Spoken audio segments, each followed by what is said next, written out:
Max Weber's historical sociology is in many ways today still the principal source of sociological insight, speculation, and research. Very much one of the fathers of modern sociology, he drew on a tradition which had been sketched very roughly by figures like Auguste Comte, Marx and Engels, Durkheim, and brought them together in an extremely rich and compelling, historically precise reading of various sociological problems and categories. Today we're going to look at one specific centerpiece of his most important work, a text, two-volume text called Economy and Society. The centerpiece of that text is something called the legitimate domination. In particular, Weber argued that there were three pure forms of legitimate domination. Before we do that, however, I want to stress the ways in which Weber is different from the sociologists that precede him, and insofar as he is different, sets a new agenda for sociology. In many ways, he is a historical materialist, like Marx and Engels were, but only in a very broad sense. Marx and Engels, you'll remember, were very much obsessed with the economy. They thought the economy was the basis of society. Weber took, I would argue, a much broader view of historical materialism. He said the economy and economic action is only one species, one particular form of a larger phenomena, which is the basic medium of all human interaction and exchange. And that medium, is, of course, is power. So it is power in general that Weber is concerned with, in all of its manifestations, not simply economic, but social, patriarchal, just to say gender power, familial, and the most, perhaps, influential form of power he looks at, one most influential subspecies of that, is, of course, the legitimate forms of domination. Another distinction between himself and previous sociologists and historical materialists was the form of his theory. Remember, Marx and Engels were very affected by Newtonian science. That was their model for social science. So what they tried to offer were laws of development.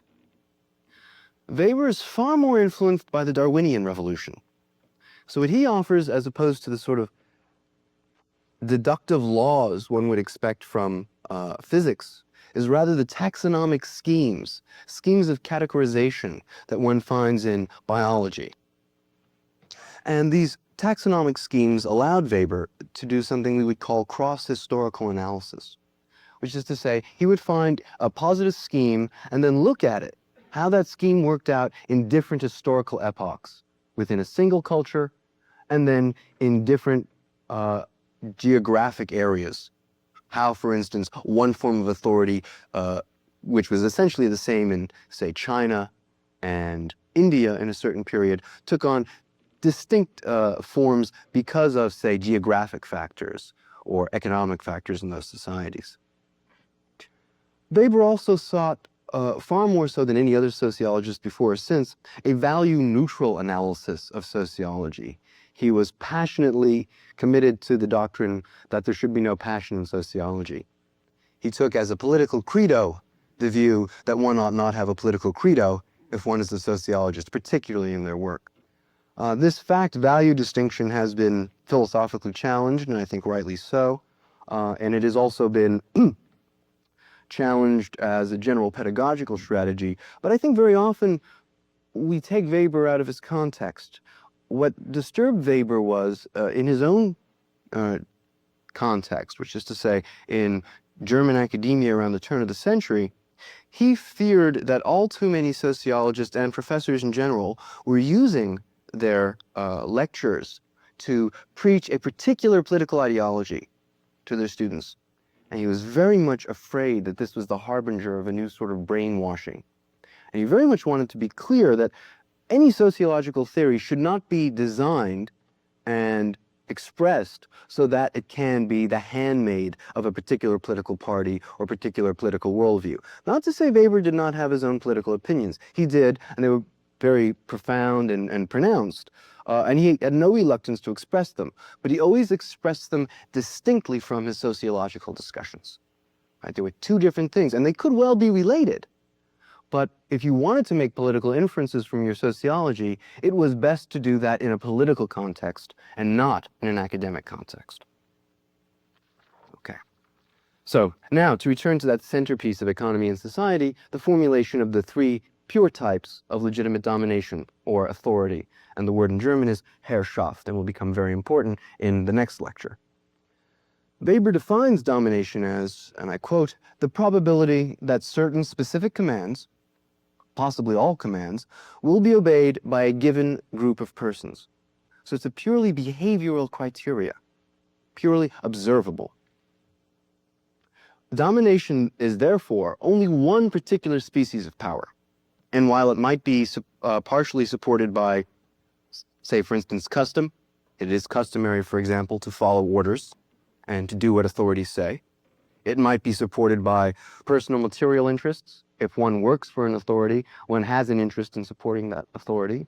It might even be supported by an ideal goal of solidarity, right? To follow authority is fundamentally, in some sense, to bring society together, to become one with one's community. Because all of these things do, in fact, support authority, but none of them are sufficient to support authority, legitimate domination. Only the belief in the legitimacy of the given form of domination is sufficient to fully support and enable that form of power. Now, domination, or the rule over a considerable number of persons, requires something Weber called a staff, right? A group of persons who are the agents of the ruler. And thus it is really fundamentally a three-place relation between a ruler, a staff, and subjects. Now, the point is that as the type of legitimate domination varies, so with it varies the kind of administrative staff we can expect to find under such domination, the type of obedience that we can expect from the subjects and the staff, and finally, the very mode of exercising such authority. Thus, types of domination for Weber are classified according to their claim to legitimacy.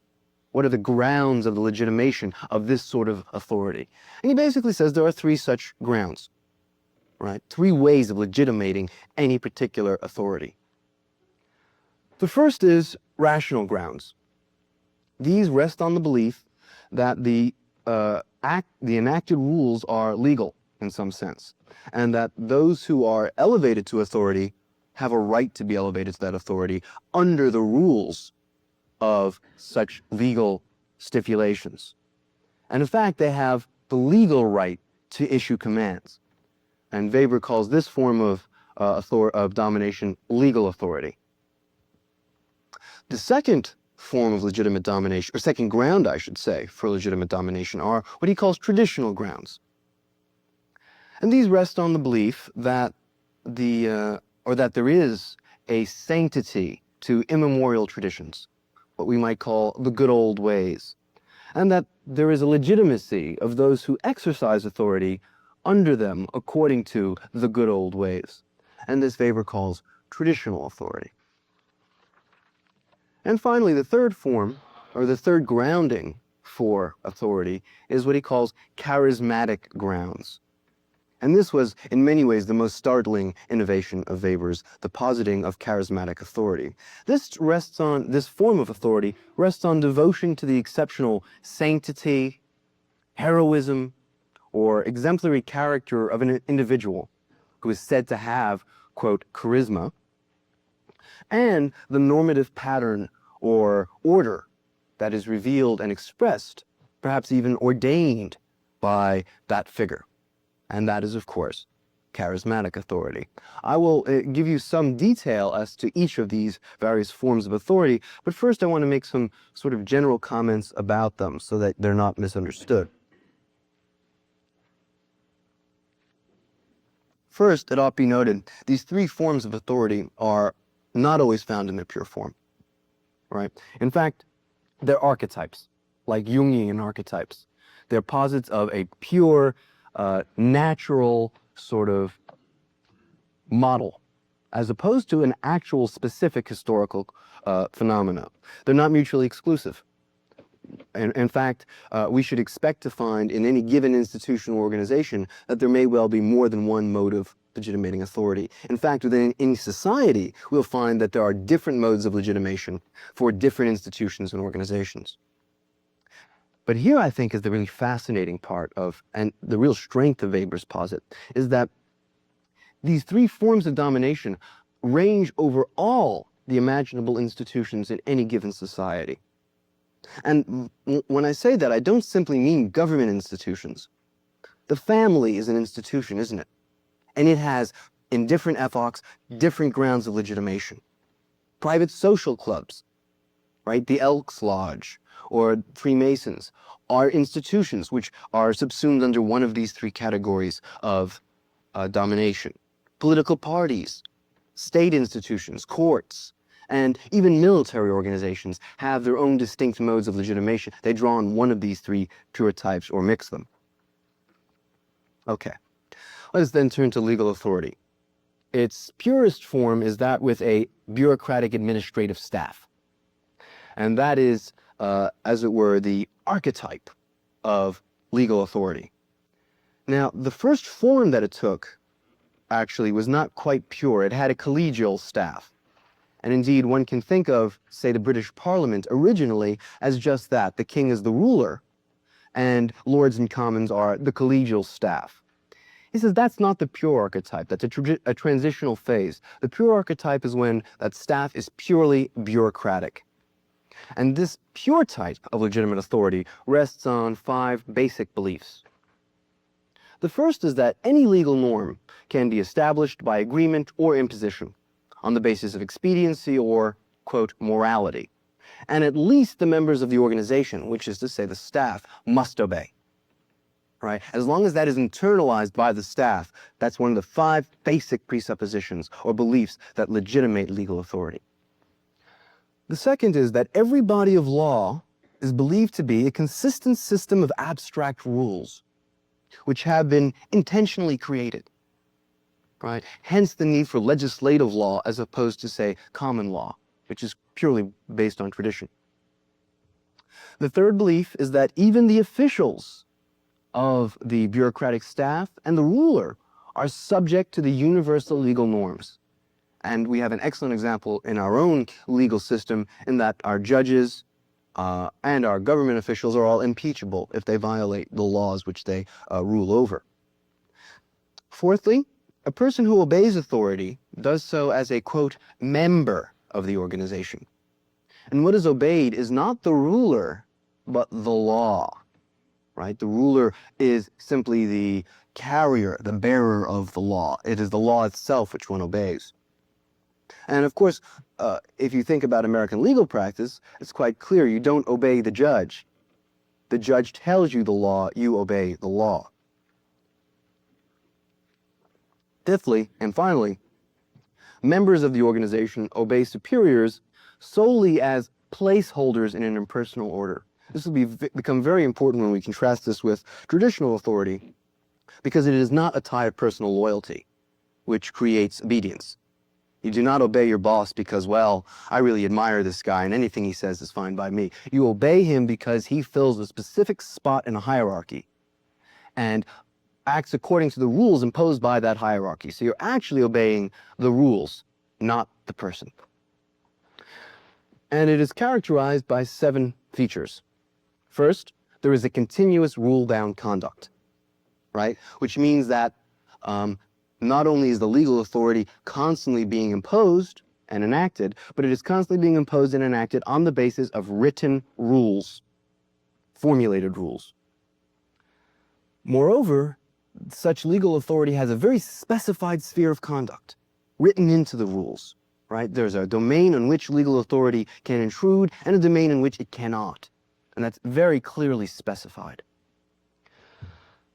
It is also characterized by a hierarchic officialdom, right? There are no overlapping jurisdictions.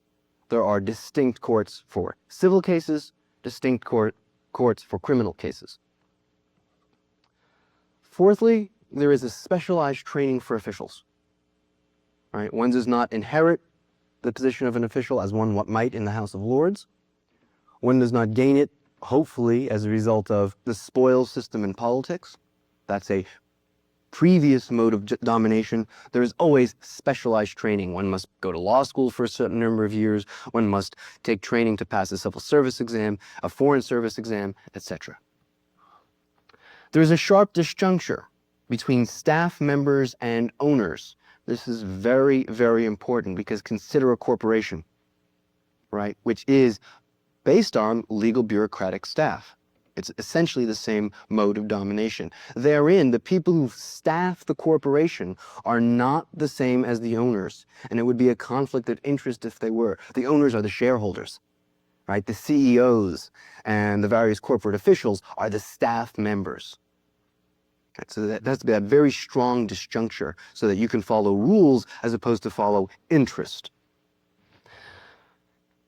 And of course, that implies a salaried compensation for the staff, right? That the staff will not be paid on the basis of, in a corporation, for example, profit, but rather a fixed salary based on the proficiency of their work. And this results in career orientation, which is extremely important for civil service, right? This is a career you're into for your life. And finally, the seventh requirement is written orders. I can't stress this enough, and neither could Weber. The reason is that if you have spoken orders, then you will not have a record of them. Such orders will be based then on whether the person who's received them has the loyalty to the official above them to follow them, and they are likely to change from case to case. Once they are written down, you have a fixed form from which you cannot deviate, and you can clearly say where in the hierarchy of officialdom that decision came from and where responsibility, if it is a mistake, should lie. This pure form of bureaucratic administration is what Weber called monocratic, right? It is basically a single hierarchical pyramidal structure. And Weber notes it's technically the most efficient and hence formally, i.e. instrumentally, rationally, the most efficient and rational means of exercising authority over people. More so than any other means of legitimate domination, bureaucratic domination will consistently get the most domination for the least expenditure of energy and will most thoroughly dominate people. And in fact, Weber considered it so successful precisely because he thought it was a species of domination through knowledge. That specialized training, which distinguishes legal authority from the other modes, means that those people will have probably had some training in behavioral psychology, in various forms of, let us say, legal disputation, such that they will have the ability to apply technical training to dominating people. Now, this pure type is, as I've mentioned, found in a wide variety of institutions, many places where you wouldn't even think to look.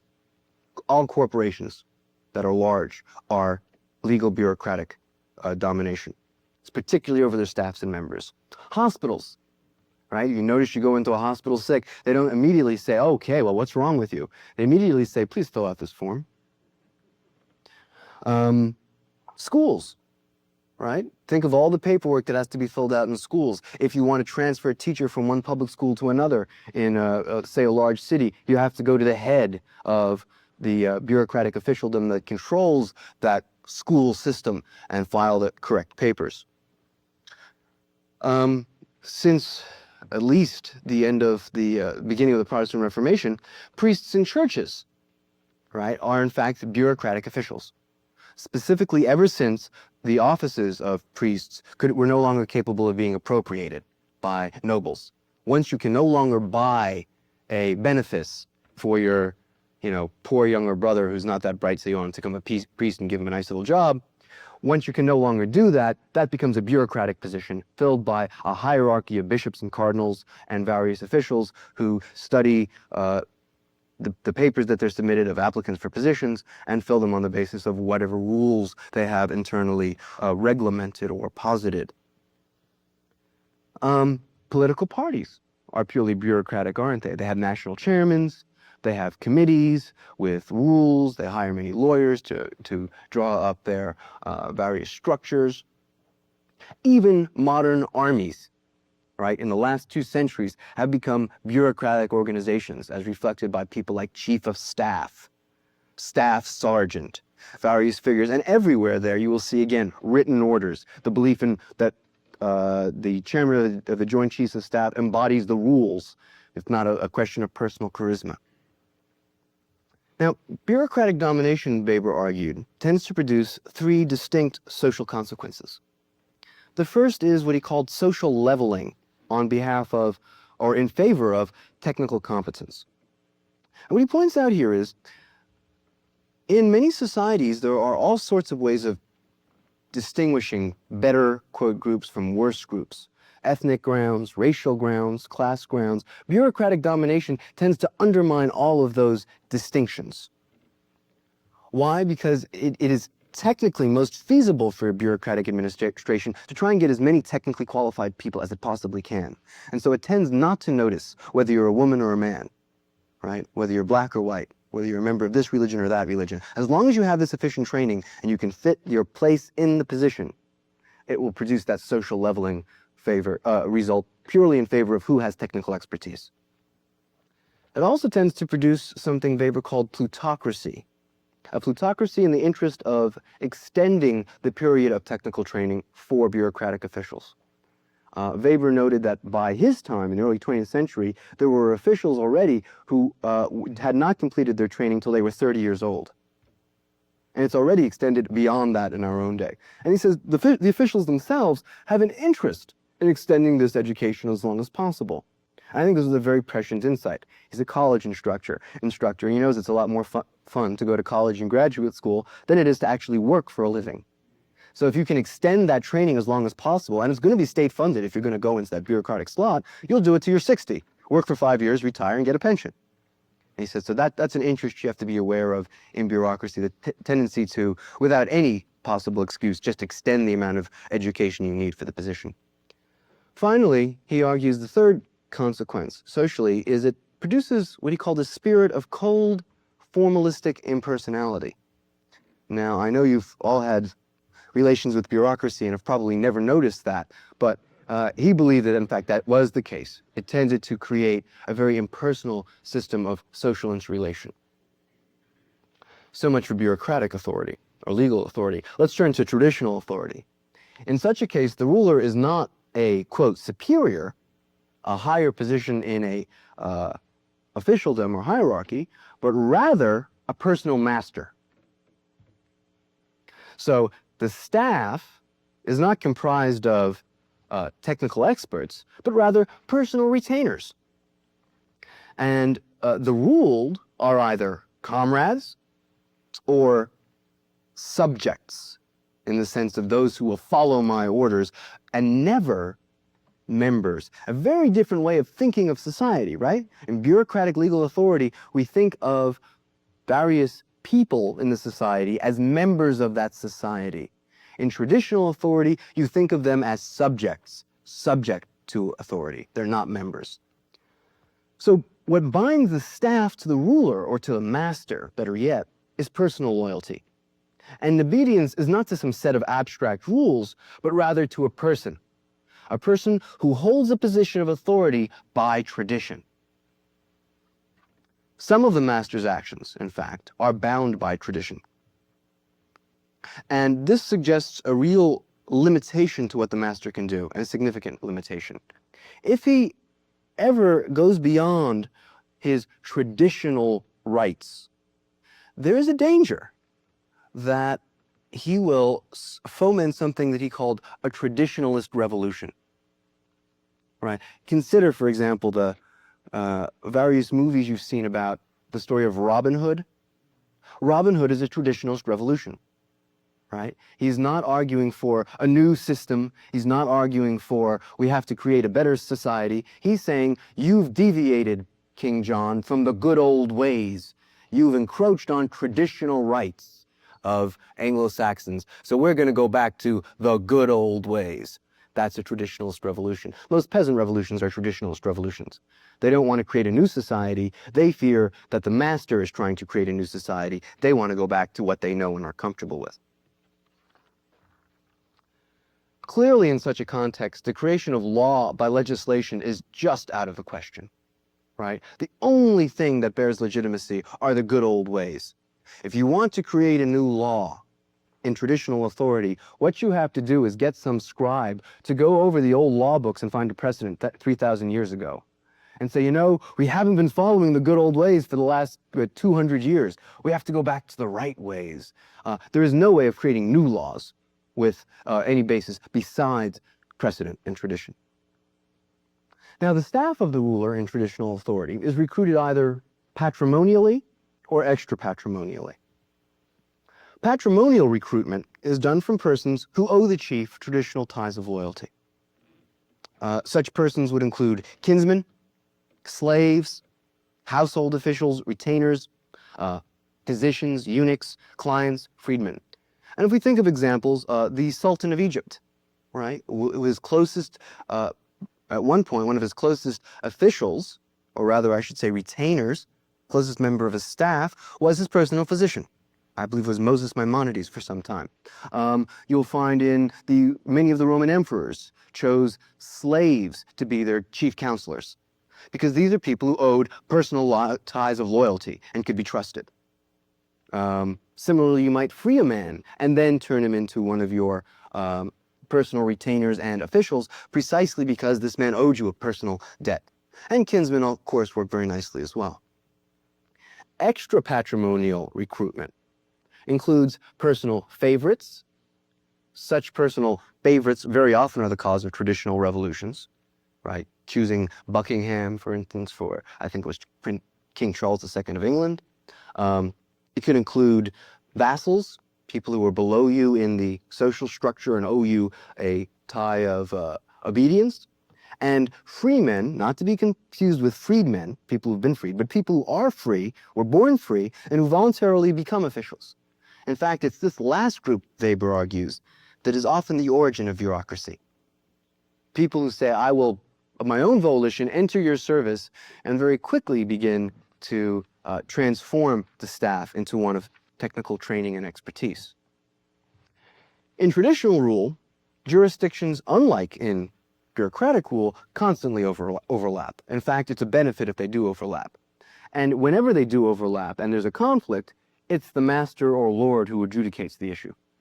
And there is, in fact, a real sense to this. If I were to delegate one task to two people, and they each did their job, one of them did it in such a way that my subjects were happy, and the other in such a way that they weren't happy, I would very quickly say, well, Mr. A, who did it in such a way that everyone was pleased with it, actually was following my authority. The other guy's a usurper. That's the reason you always divide those sorts of jurisdictions. Obviously, rational or technical training for such officials is just out of the question. Now, gerontocracy and primary patriarchy are forms of traditional authority without a personal staff. And if you think of the traditional extended family and the traditional extended household, which was the locus of production until the last, say, 180 years or so, that is precisely a case of gerontocracy. The older you are, the more authority you have over the household. And yet there's an important difference there. The absence of a staff means that the members of the family are not fully subjects. They are, to some extent at least, comrades. There's another form of traditional authority, which Weber called estate domination, which one would have found at certain moments in the medieval epoch. And that's a form of patrimonial domination, where the staff appropriates particular powers and assets. Right? In such a case, the lord's discretion would be limited in the choice of staff. For example, suppose the staff is able to, at some point, insist, well, you can only choose people from the following families to get into the House of Lords. That would be such an example. Staff members then appropriate their positions and their incomes, and, most importantly, the material means of administration, as well as governing power. So they begin to mark out for themselves their own locus of power within the structure, which sharply delimits the amount of power held by the lord. And an excellent example of this is the feudal knight, right? The feudal knight supplied his own armor, his own weaponry, and his own troops. there was a sharp limitation to what his master could ask of him, to what any master could ask of a knightly vassal. It was not really a vassal, but a subaltern. And that's exactly a case where that knight has appropriated the means of holding his office and holds them personally and privately.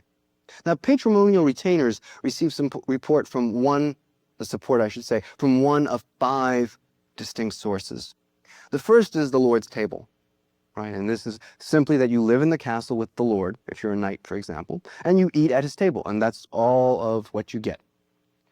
Secondly, you can get allowances from the Lord's magazine. He may have a large warehouse full of goods, and then could supply you with some small portion thereof. There is service land is a third possibility, which is very common in, say, Russian feudalism, if we could use such a term, in which if you held a position for the Tsar, for example, he would give you, say, 500 serfs and 10,000 acres, but only as long as you held that position. It was not inheritable. Fourth form is appropriation of taxes, fees, or property income. Right? You say, look, you will be the local constable of this area, and all of the mill fees from grinding corn in this area will accrue to you. And finally, fiefs, which are unique to Europe and Weber thought Japan. And that is a form of service land where, in fact, you own the land. He gives you the land for your service, and then you can give it to your children, and it passes on in your family. And that then creates a permanent inheritable nobility. Forms 2 through 4, right? The allowances from the Lord's magazine, service land, and appropriation of taxes, fees, and property income are all what are called benefices. And when a staff is in principle supported by benefices, it is prebendal. If you want contemporary examples of a benefice, a priest holds a benefice. He gets an income from his church, which he knows he's going to get for the rest of his life as long as he holds that position. A tenured professor has a benefice. As long as he lives and fulfills his function, he is assured of a certain amount of income based on holding that position. The fifth form, the fief, is extremely rare. It's the beginning of large-scale concentration of private property in the hands of individuals. And it's only from out of that that capitalism can emerge. And it's really unique, he thought, to feudal Europe and Japan. Now, finally, I want to mention the effect traditional authority has on the economy. Traditional authority tends to foster traditional attitudes towards the economy. Such attitudes as the notion of a just price, a just wage, a natural amount of income one can generate from a particular piece of property. Anything above that is considered untraditional. So what we find, in very brief, is that something we might call noblesse oblige undermines the formal rationality of economic decisions and thus inhibits capitalism. One can never expect capitalism to emerge under traditional authority. Finally, we turn to the third form of legitimate domination, charismatic authority. Pure charismatic authorities are accorded superhuman, supernatural, or at least exceptional powers and qualities. In primitive conditions, such authority may rest on magical powers, what we call witch doctors or shamans. Charismatic authorities include, for example, prophets, shamans, berserkers, or warrior heroes, and certain political, quote, demagogues, right? And this is a very important point, that charisma extends beyond what it was originally created to explain, which was literally the apostolic community. It extends beyond that for Weber to such people as, well, some would argue Norman Schwarzkopf, but I think most would say perhaps a Sergeant York, or Napoleon, or Achilles, clearly. Many football players are berserkers in some sense. Oral Hershiser pitching his arm out is a berserker. And under such circumstances, you produce something equivalent to a miracle. And the people who can recognize that immediately form bonds of loyalty to such a figure. Those subject to charismatic authority are duty-bound to recognize its authenticity, right? When Christ calls you and shows you a miracle, if you realize that it's a miracle, you are duty-bound to say you are the Christ. You have a certain power. And you have to respond, if you recognize that authority, with complete personal devotion to its possessor. If he tells you to go out and walk on water and jump off a mountain, you do it. He asks you to drink Jim Jones' Kool-Aid, you do it. An organized group subject to charismatic authority is called a charismatic community rather than a staff. And the examples are: the prophet has his disciples or his apostles, the warlord his bodyguards, right? That's a sort of charisma. And the leader has his agents, right? Mussolini has the subalterns, Hitler has his Goebbels, and etc., etc. Such figures are not appointed, which is to say the staff figures. They're not promoted, they're not fired, and they have no real career in any tangible sense. Rather, they respond to a call by the leader, right? Peter, come with me, I'll make you a fisher of men. And they do so solely on the basis of their own charismatic qualifications and the recognition that this person has even more charisma than the subaltern. There is no hierarchy in the charismatic community. Everyone within the charismatic community lives in communistic relations with the leader.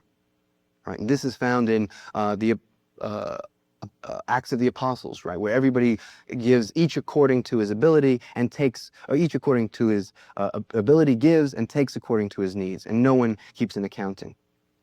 The means of sustenance are supplied either by voluntary gift or begging, which are considered honorable, or if we're warriors, perhaps by booty. That's considered honorable, conquest. New judgments, new moral normative patterns are made on a case-by-case basis. There's no rational rule-bound decision-making here, and are considered, once made, divine judgments or revelations. Charismatic figures, what is unique to them, always demand or preach new obligations, recognition of which is a duty for those charismatically qualified. So Christ will say, I know it is written that, but I say. I know we're not supposed to preach on the Sabbath, but I say this is what you must do, and it's something completely unheralded. Charismatic authority opposes rational and traditional authority. It rejects the normative appeal of the past, right? Christ keeps saying, forget what's written in the Mosaic Code. I bring you the new dispensation. And in that sense, it's truly revolutionary, right? It creates a whole new set of demands and goals which had never been conceived of before. And in fact, it is the revolutionary force in traditional epochs. When you have traditional authority and you see a real substantive revolution, it will almost always be by a charismatic leader, by a Luther, a Calvin, a Hus.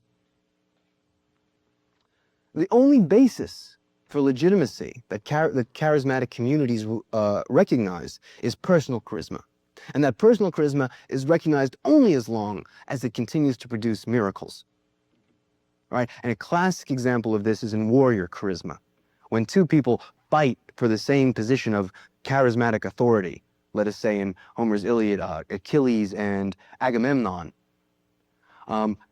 Agamemnon will hold that position that he has traditionally only as long as he can win battles. The moment he starts to lose, they turn to Achilles and say, whatever you want, you got. You're number one, right? And you find this in almost any sporting event.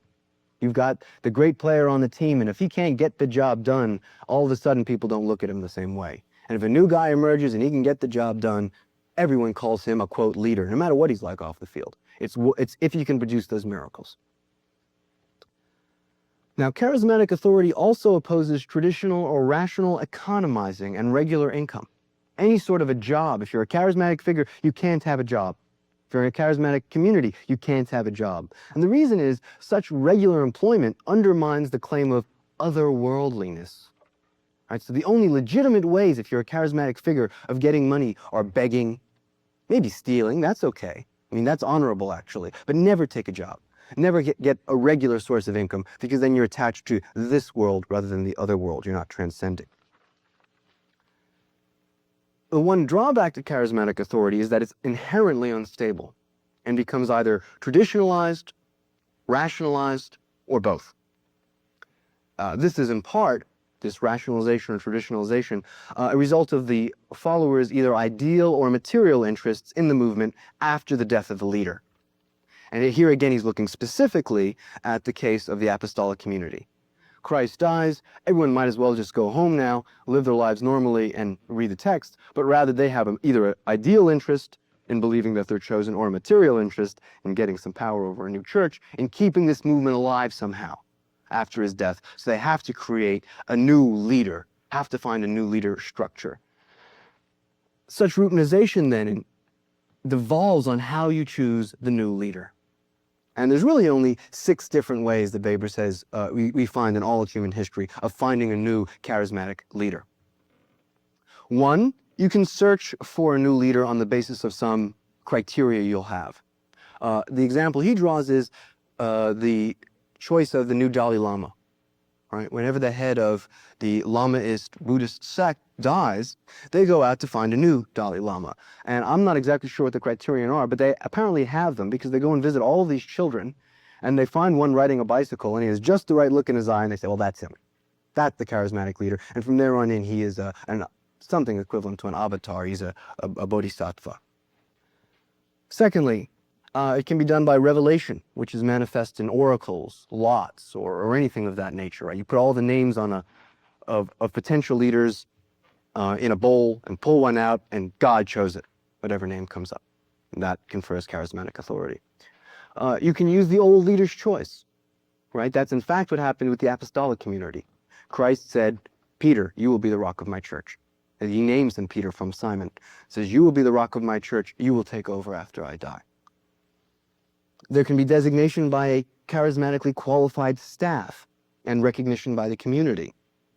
This, in fact, may require unanimity. In the charismatic elements, for example, of Protestant, particularly Puritan churches, you would have to be elected by a community of saints, those who had proved their own charisma and had proved that they were a legitimate charismatic community, and then they would, and it was very often required that it be unanimous, would select their minister by election and call. Hereditary charisma can be imposed. Right? An example would be primogeniture in medieval Europe and Japan. We have a noble family that is made of warrior charisma, and usually nobles come from berserker charismas, warrior families. And we say, well, whichever is the oldest male, that one will somehow inherit the charisma. And as long as you can get people to believe that such charisma is inheritable, you can legitimate it. And finally, office charisma, right? That once you take a particular office and do a particular set of acts, then you, in and of itself, not your person, but once you're in that office, you then take on the charisma of that office. And it may be through acts of initiation. For example, the laying on of hands, which one finds in Acts of the Apostle, and it's still the act of ordination. Presumably confers office charisma on a figure which may not have had charisma first. And hence the legitimation of the Catholic doctrine of the medieval period that even a sinful priest can effectively apply the means of salvation in the sacraments, because once he's been ordained and picks up the various sacraments, he is suffused with the charisma of the office.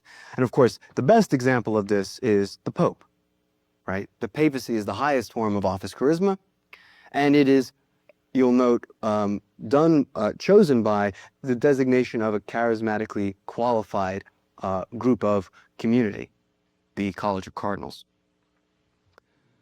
Finally, I want to conclude by mentioning something Weber thought was very important, which was that charismatic authority can be transformed in a, quote, democratic direction. This means that public recognition is not the result of legitimacy, right, but rather its basis. And the notion here is that the charisma of the ruler and of the society becomes diffused to all of the members. So in our own system, therefore, we say the charismatic authority is the people, the folk, the Americans, whatever. And whatever they choose confers legitimacy. When they get together and have an election, if 50% plus one of them vote for a particular figure, that immediately confers legitimacy on that person. That person that's elected doesn't have the charisma. The society, the individuals in the society hold it as a folk, as a people. And that then is the basis of democratic legitimacy.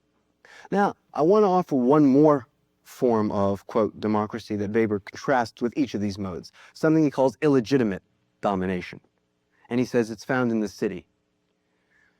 For him, what we would call Republican government, democratic republicanism, is not a legitimate form of domination, because it's not domination at all. What you really have is what he called, what originally occurred in the Greek city-states, in the cities of medieval Europe, of the Hanseatic League. And what we have there is each person in the society that bears arms holds a certain amount of power and never confers it on anyone else. So we never legitimate domination because we don't have it. Each of us is the power holder. And in that sense, whenever our governments do something we don't like, we simply yank them out of office. And that was the contrast that he set up towards these pure legitimate forms of domination. And while he tried not to be political, I think it was very clear that he was afraid that rational domination, rational authority, would come to dominate this century and eliminate the possibility of the city.